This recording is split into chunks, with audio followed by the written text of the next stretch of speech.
Good evening, everybody. Welcome tonight. We are launching the Gaspé Speaks podcast series, a podcast series that is designed to have a look at some of the rich diversity here on the Gaspé coast. A podcast series being launched by Vision Gaspé Per Se Now, and with us is the executive director of Gaspé Per Se Now. Vision Gaspé Per Se Now is Jessica Sinnott. Hi, Jessica. Hi, Dave. Hi, everyone.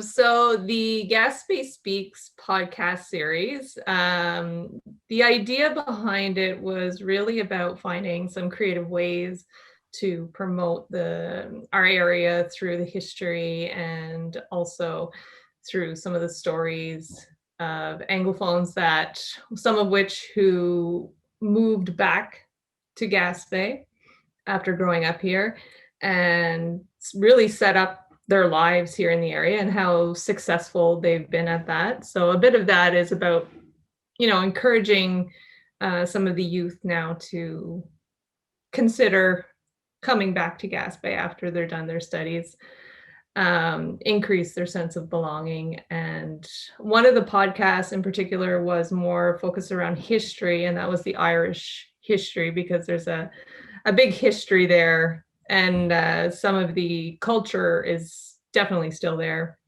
within the community.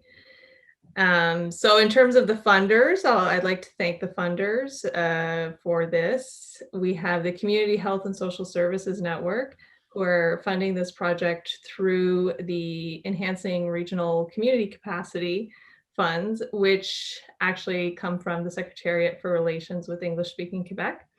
And for the Irish Heritage podcast, that's funded through Canadian Heritage. Nice. That's a good list of partners. That's great. I'm looking forward to hearing this. But now let's talk a little bit about the podcast series itself. Of course, the brainchild behind these, the military historian, we know him as Mr. Tom Eden, also a bit of a storyteller himself. Tom, welcome. Well, thanks, Dave and Jessica.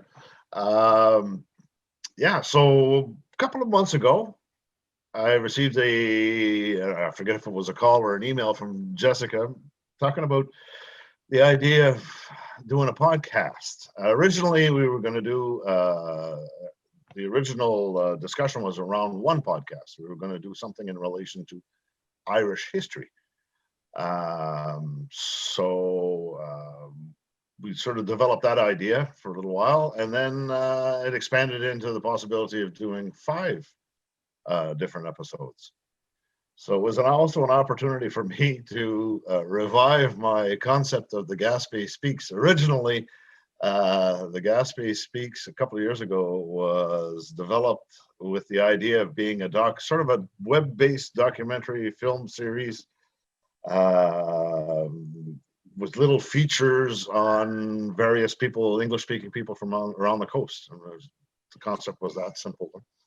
Little profiles of who we are, our region, our stories, that concept. Interesting people getting their interesting stories. Exactly. Yeah. And so when the idea of developing a podcast series was presented, I saw that as an opportunity to sort of revive the same theme. One of the things that we discussed, Jessica and I, at the beginning was we were trying to we didn't want all 5 episodes to be on the same topic, so we tried to add a little variety to our offering, if you will. So that's one of the things I'm actually kind of proud of in this series is we've for example, the areas that we cover, we have one episode which covers a more historical theme. We have another episode that covers the arts. We have another episode that covers business. We have another episode that covers community engagement.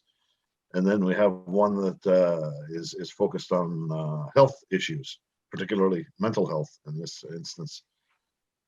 Can I ask a question? You most certainly can.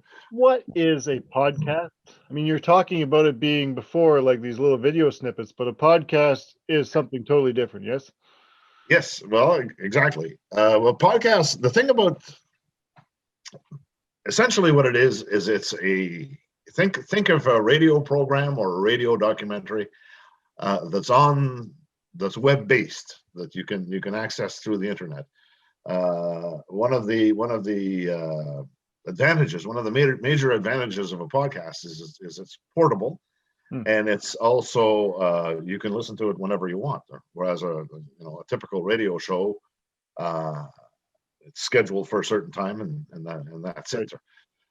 So that's sort of a podcast in a nutshell. And what's interesting, what I find interesting about the podcast as a medium, is that it's very flexible. There are no really no rules in terms of how long it is, how short it is. It's essentially whatever you want it to be. For the purposes of the Gaspé Speaks podcast series, we're looking at running times anywhere between 35 to 50 minutes. They're not all. So it's not like a television show, whereas you have, like, for a half an hour television, you have 22 minutes. You're sort of constrained. And being web-based, you're able to, if it's 35 minutes, for example, I could be listening to it while I'm doing the dishes or while I'm whatever, and then if I only get 15 minutes through it, I can come back and catch the last 20 another time, just load it back up and away I go. Exactly. And like for longer form podcast series, there are certain topics that either interest you more than others, so you can skip forward and you can come back, and if you're not sure if you really understood what was being said, you can go back and give it another listen. So it's interesting from that standpoint. And another advantage for me personally, as somebody who's producing this, is the simplicity of it, as opposed to creating a podcast series, as opposed to creating something more film based. Is the simplicity. I don't have to worry about lighting. I don't have to worry about all of the camera equipment, and it's something that you can do, essentially by one person, by yourself. Making yourself presentable. That's it. I'll just show you an example there. This is the recorder. That's it. So you put that at the corner of the table, and it's really non-intrusive. And also, what it does is it for the participant, for the interviewee, it's a little more natural. So the conversation flows more freely, because within 10 seconds you forget that the recorder is even there. Whereas with when you're doing a film, it's kind of hard to ignore the lights and the cameras and all that. So in that sense, it's more intimate, I guess. Yep. So tell me a little bit more about the series. What are the topics covered? Who are we dealing with here? Well, I guess we'll just do them in order here. I'll start with the first episode that's being launched. Is the first one that was recorded. It's called "They Came from Ireland," and for that series, I was lucky. We were lucky because we were able to get somebody who's sort of recognized generally in the Gaspé area as the leading local historian, if you will, a keeper of the memory. Mr. Fabien Sinnott, who himself is from Irish stock, if you will, and we did that interview at the Canada's birthplace in the Le Boutelier House. It was interesting. A couple of things about that episode that was interesting is that it was the first time that Mr. Sinnott and I had spoken English to each other. As soon as I hit record on the machine, we realized we had never spoken English to each other before, and so that was kind of it wasn't a big deal, but it was just kind of funny. But yeah, so he was able to draw a picture of not only his own family history, because it's impossible within the framework of an episode on a podcast series to cover the entire history of the Irish immigration to Gaspé. It's not going to be the comprehensive history of it. So you sort of have to pick your stories. So with Mr. Sinnott, what I was able to do was essentially take his family history, which goes all the way back to 1649. We actually started talking about Oliver Cromwell. Yeah, a little quick history lesson for those who's Oliver Cromwell. Oliver Cromwell, just a little background, we're talking about the mid 1600s, so it's quite a while ago. He had actually overthrown the king and had him beheaded, Charles I. So this is the kind of character we're dealing with, is Oliver Cromwell. And at one point, Oliver Cromwell invaded Ireland. And one of the places he went through was a town called Wexford. Wexford is about 100 kilometers south of Dublin. And the governor at that time was a Cynic, who's one of the ancestors of Mr. Fabian Cynic and Jessica. And so I think we might have a little clip there Sure. of Mr. Cynic talking. In this clip, he's talking about the sort of the aftermath of Cromwell going through Wexford and some of the hard times that followed. Mostly of the villagers there. It was a public place, and he took mostly of them prisoners, and he executed them in that place. I don't know how many. And A massacre. yeah, it was a real massacre, And he even sold some of our family descendants as a slave in the West Indies. And then since he lost time, he lost almost 2 weeks for his invasion, and he was frustrated. And so he promised, he said, as long as he would live, there wouldn't be another Senate alive in Ireland. That's the proclamation he made. And so he took everything they had, all their property and everything. They couldn't get educated whatsoever in schools. It was really something. Wow. Yeah. So the history there, as far as the Cynic family goes, all the way back to, at least as far as this podcast episode goes, back to 1649. One of the things that struck me about the history, and again, we're using his family in this instance. Obviously, we talk about other families as well in the episode, but sort of the main storyline, if you will, there is his family through the generations. And one of the things that struck me is that every generation had tragedy and difficulties. It was a tough go. There was obviously when there was a famine. There was people who died while they were fishing once they were here in the Gaspé coast, and of course the 2 world wars. The Cynic family, participated in both of those episodes as well. And one thing that I found interesting is that I know Mr. Cynic's son personally. His son Daniel. We went to school together, through elementary school and all the way through high school. And Daniel today is one of the leading child leukemia researchers in Canada, and he's a Harvard graduate. Yeah, and so you go from somebody whose grandfather, like Mr. Cynic's father, couldn't read or write. So we go from that to so I just thought that it was interesting. Yeah. So that's the first episode with Mr. Cynic. The second episode that we're going to go with is Sounds from the Bay. It's a look at the Gaspé Coast's traditional music, and I couldn't think of anybody more suited for that interview than Glenn Patterson. Mm-hmm. I know a lot of listeners and viewers here will be familiar with Glenn Patterson. Glenn's originally from Ontario. He something about Ontario, Dave. Nothing wrong with that. There's nothing wrong with it at all. That's it. And Glenn had a very interesting personal story as well. So in that episode, it's half about Glenn and half about the traditional music as well. Glenn, like I was mentioning, grew up in Ontario and pursued studies in engineering. He's an engineering graduate from Queen's University, and he always had this interest in music. And in the interview, he talks about it. He says it's almost like I had a double life.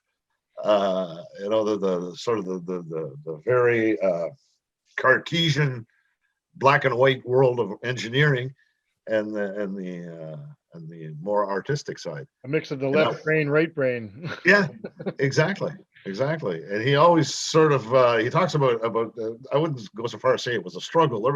He talks about, you know, the dichotomy of that. Yeah. But he came to the Gaspé Coast, thinking about 10 years ago. Could have been more or less than that there, but let's say for 10 years ago, and discovered Gaspé traditional fiddle music. And, you know, to the point that he ended up going back to school in St. John's, Newfoundland, studying something called musical ethnology. There's a mouthful, musical ethnology.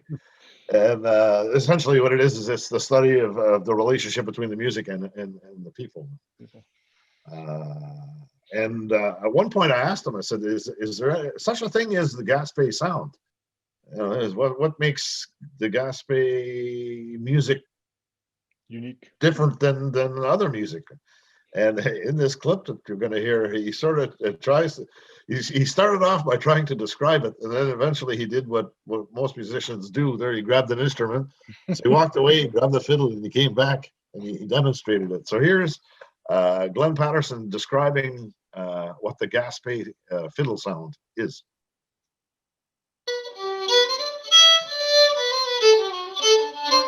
That ending there, that kind of like sort of, oh, it's kind of like a stutter.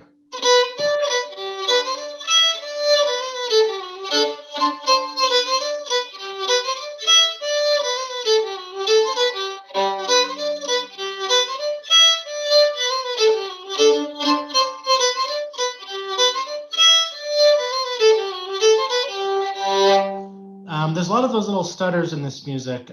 Here's a good tune that has it all over the place.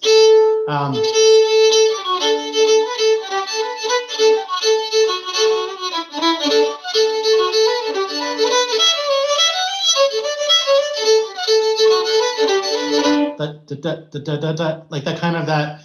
It's like, yeah, I guess if the best way to understand is it's sort of like a musical stutter. That's really common in the Gaspé music. That's interesting. Yeah, so and it was a fun interview to do. We did that virtually. He was in the Eastern Township somewhere, and we recorded it that way. So we had that extra challenge of doing it, COVID proof there and distance and all that.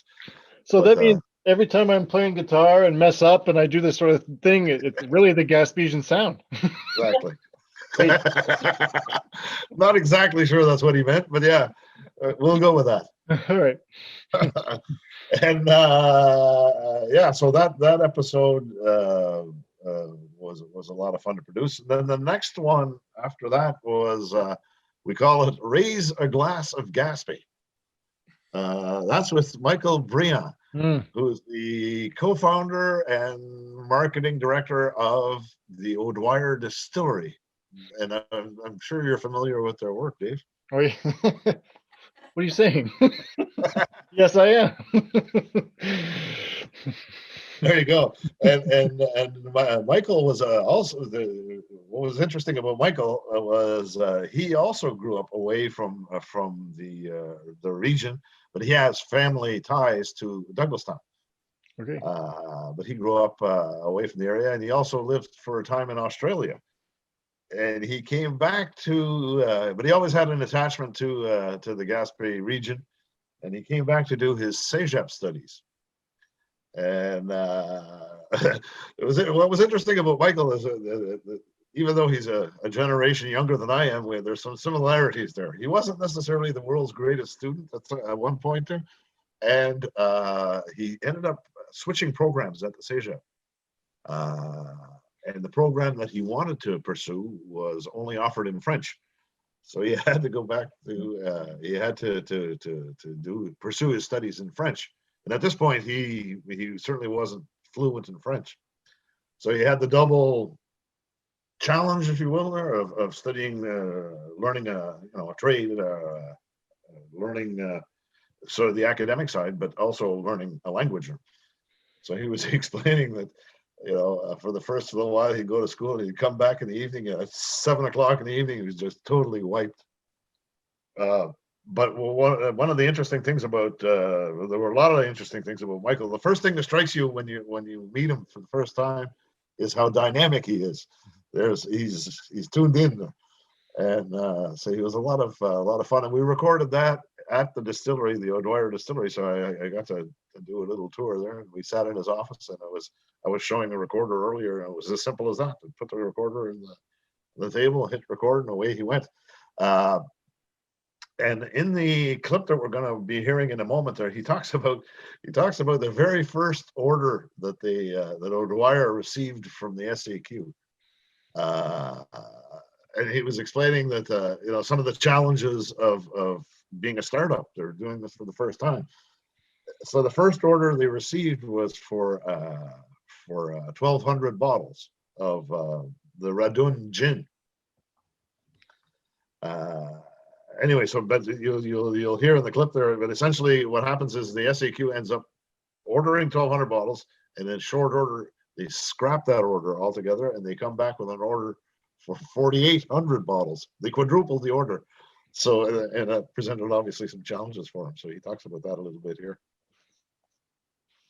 They're like, okay, we're going to order 1,200 bottles, and then they said, send us the bottle because we haven't tried Radun yet, because we had been marketing for a year, and they just were tired of us. Like people going in the SAQ, where's the Radun gin? Where's the Radun? Normally it's like a call for tenders contract, and then you have to prove with a marketing plan that your gin's going to sell. You were able to skip all that. Skipped all because we said, well, why don't we just do our marketing now and just get people just wanting the product, because that's the point, right? Nobody's ever tasted it yet. That's right.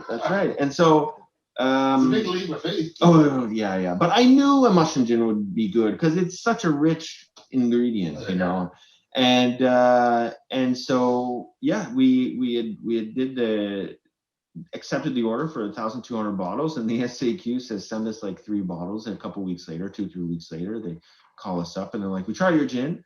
We're gonna throw the order of 1,200 bottles, and we're gonna order 4,800. We're like, great! And then about 10 seconds later, reality sets in. We don't have enough bottles. We had called a distillery in Michigan.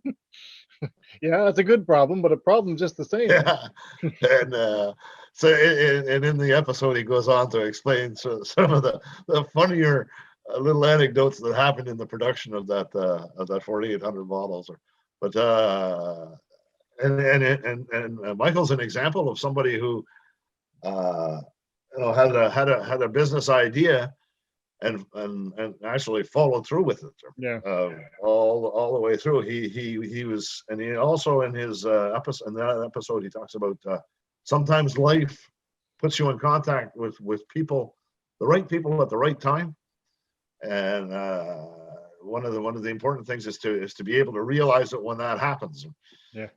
Sometimes we tend to pass by opportunities there that present themselves. We don't really notice that it's an opportunity. So he talks a little bit about that, but a really dynamic person. Yep. And he's also in that episode, we'll just wrap for that there here in a second. But one other thing that he talks about too is the challenges of raising a young family, and balancing that there. Mm-hmm. But the funny thing is I realize as I'm speaking, I use the word challenge a bit there, and I don't think he actually sees it that way there. So yeah, he's a very, very positive guy. So it was a fun interview. Yeah, that's great. I've had a lot of different conversations with him over the past year or so, and yeah, lots. He's good to talk to. Great product. Just saying, good stuff. That's it. Pudding Stone. He talks about that very topic there, the products, challenge of being innovative, of developing new products and that, but also all of the thinking that goes behind that was interesting. And he also talks a little bit about the fact of doing business in a remote, maybe not the right word, but area, and for I him, think it's the right word. Yeah, especially when it comes to distribution and transport and all that stuff. You're remote. That's it. And he again, he sees that as he doesn't, he doesn't seem to focus on on the more negative parts of it. Or he sort of he has that capacity, and I guess successful people are like that, right? Yeah. And in the fourth episode, Okay. or did you have a question? No, I don't. I was actually going to say what was coming up next, but you took me there, so that's perfect. The fourth episode, we were talking with Janet Harvey. Janet Harvey is a resident of Belance. Mm-hmm.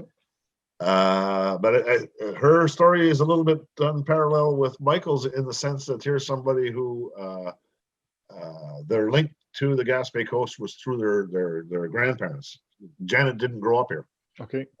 So she would come and visit a little bit like Michael did. Come and visit and all that. And so the Gaspé was part of who she was.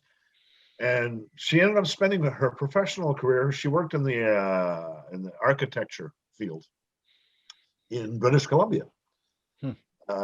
So she would come home on occasionally on the summertime and all that. And then as retirement started to loom larger, her and her husband purchased a home in Valence. This was be about 10 years ago now that she had purchased a home. And one of the things that we discuss in the episode with Janet is that she's the type of person who is involved in a lot of different community initiatives. Mm-hmm. And actually, both of you are far more qualified to talk about the various various things that she's involved in there. But I know that Dave has collaborated with her in the past. Oh yeah. Yeah. Oh, she's that vision too. Yeah, she's everywhere. That's it. Exactly, a very dynamic person. So with her, we met at the. And I'm thinking I want to give the right title of this place. I think it's called the Golden Age Club in Barishaw. The Mountain View Golden Age. There you go. Thank you. Thank you. We met there, and of course, she's the president. Janet's the president of that of that organization.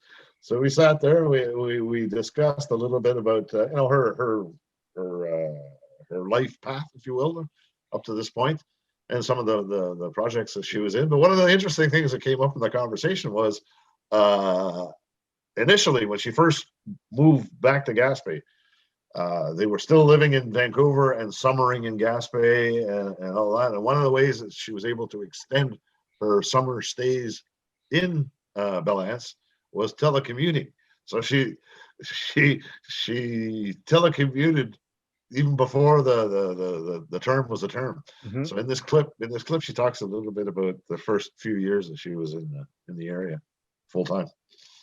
We decided to buy our future retirement home here.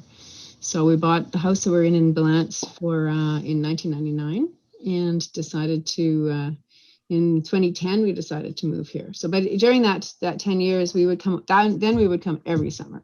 We would come for 5 or 6 weeks and do the trip over and drive from Montreal up. And my parents would drive in tandem and we'd stay here for 5 or 6 weeks, and I would work remotely on the computer. So first it was telephone downloads. It was terrible.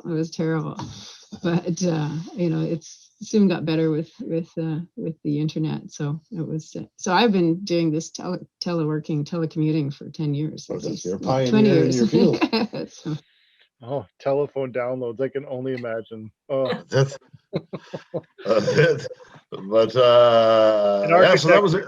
Architecture, I don't imagine were small downloads either. It was probably blueprints and everything. It's probably well defined. Yeah, that's right.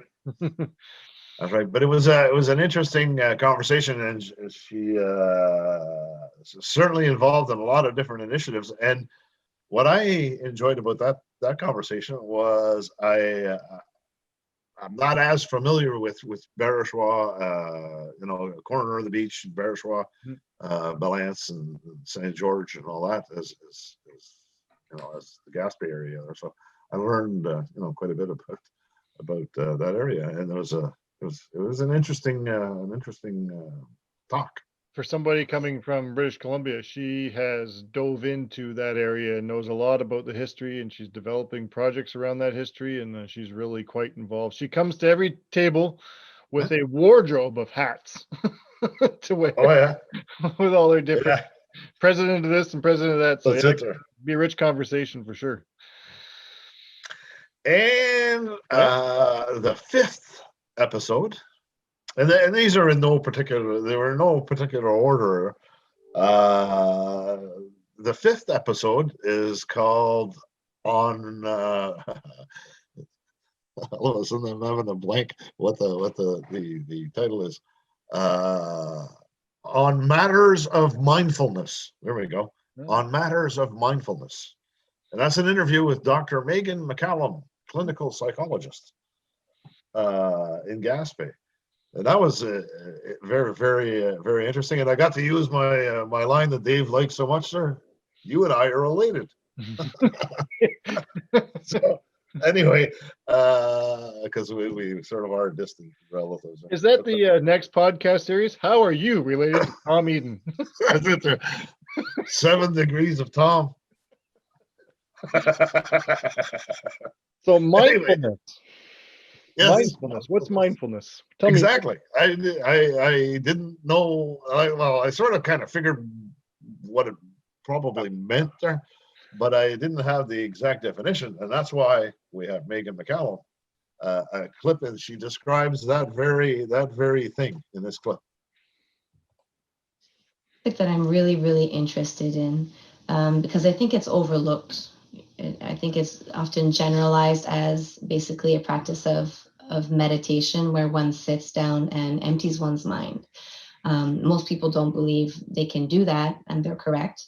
And most people don't want to try, and that makes sense, you know. But mindfulness, if you come down more narrowly, is the practice of being in the present moment. And if sometimes done in a meditative form, sometimes done informally, but what joins the two together is the attitude with which you're doing it.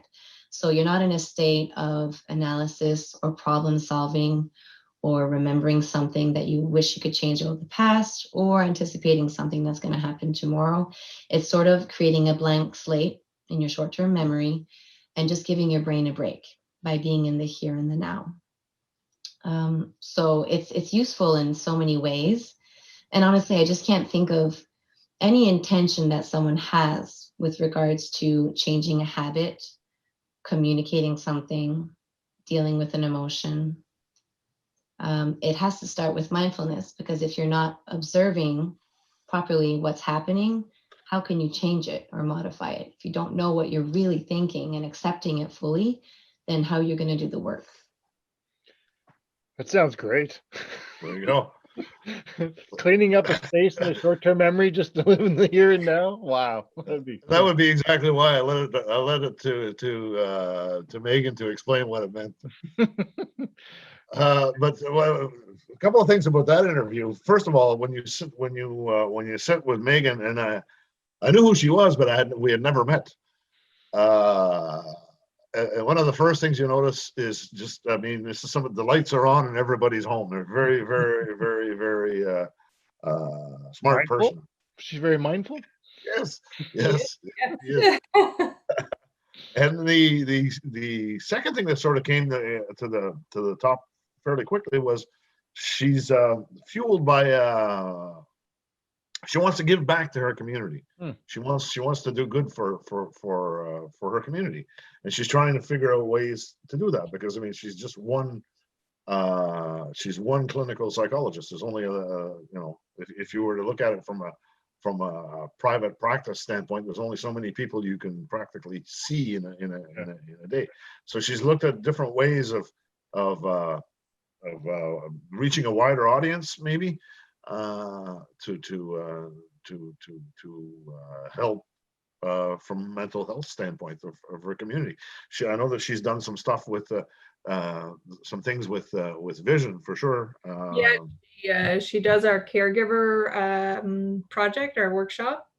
And she also more recently has released 5 modules of the Take 5 on 5-minute meditations. Yeah. Yeah, so it was interesting to see, that she's actually doing things or to help the community in her own way, right? So so in a nutshell, I don't want to overuse that cliche there, but that's that series. So we have, like I said, we have a balance of topics. We have something in there for everybody, if you will. History, arts, community engagement, health, and business, and we also have a balance, a generational balance. We have a gender balance. So I'm pretty proud of the work that we've done, and I'm looking forward to launching it. I'm impressed, Tom. There wasn't 5 episodes about World War I or World War II, so that's I'm right. Yeah, well, hey, that's coming because I'm working right now on a series called might as well do a plug. I'm here. I'm doing a series right now called Service and Sacrifice: The Gaspé Coast and the 2 World Wars, and that's quite the contract. It's 10 episodes, 5 on the First World War and 5 on the Second World War, and it basically covers the major events of those 2 conflicts from the standpoint of the Gaspé Coast soldiers. So yeah, it's that's been the work of a lifetime. Basically, it's what happened is I'm too lazy to write. Like, technically, it's something I should sit down and write it. But I don't want to. I can't do it there. So basically, what I'm doing is I'm sitting down and I'm recording it. I have learned early on when I met Tom that if you just walk by him in the street and just say, "Hey, Vimy, write the next 2 hours off," it's game over. So tell me, Tom, this podcast series, the 5 episodes, where will I and when will I be able to access this? Well, it's starting tonight. We're as soon as we're done here tonight, we'll be releasing the first episode. Okay. They came from Ireland, and you'll be able to access it through the various social media pages. Obviously, Vision, Gaspé Personnel, Facebook page will have links up. I know that the Gaspésian Way has gracefully agreed to help with the social media campaign, and there's also the Gaspé Speaks podcast series has its Facebook page as well. The podcast itself is going to be hosted on the Vision Gaspé Personnel website. Perfect. And what we're going to do is we're going to release them on instead of releasing them all at the same time, which can be a little overwhelming. And in fairness to the people who participated in the project, we'll be releasing them on 2-week intervals. So we're starting with They Came from Ireland, and then the next one after that will be Sounds from the Bay, traditional music of the Gaspé, and the timing for that's pretty good too because it's just before New Year's. So that's usually when we get into the traditional music, is around the holidays, the Christmas and New Year's period. And so on and so forth there for the next episode. So every 2 weeks. So just stay tuned to social media of all the partners that I mentioned. And this is great. Sorry. I was just gonna say this is great. That this is almost like the first episode of the podcast series. We just get rid of the video, so you just hear us, and we plunk that up on the website too. So no, that's great. I'm looking forward to checking these out. Just the clips that you honored me with are quite interesting. So I'm interested to hear the rest of it. I just wanted to say thank you to Tom for all of his hard work being put into this, and of course the participants who gave their time and shared their stories. It's very appreciated. and the Gaspesian Way for helping to share it and promote it a bit. And I really hope that everybody take some time, if you can't do it tonight or on the night of, to come back and listen to it, because they're very interesting, and I really hope that everybody enjoys them. Any final words, Tom? No, basically, again, thank you, obviously, all the people that just mentioned there, the participants, and obviously I want to thank Jessica and Vision and the Gaspesian Way. And I invite everybody to have a listen to these episodes, and feel free to comment there and let us know what you think.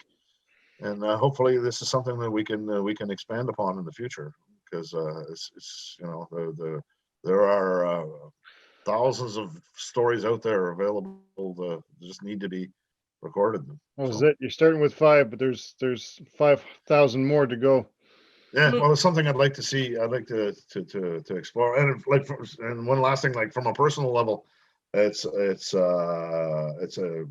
medium that I appreciate very much. It's something that I'd like to do more in the future, for sure. Yeah, you have a face for radio. Thank you. I love you too, Dave. Thanks very much, Tom. Thank you very much, Jessica. It's great. I'm looking forward to it. Cool.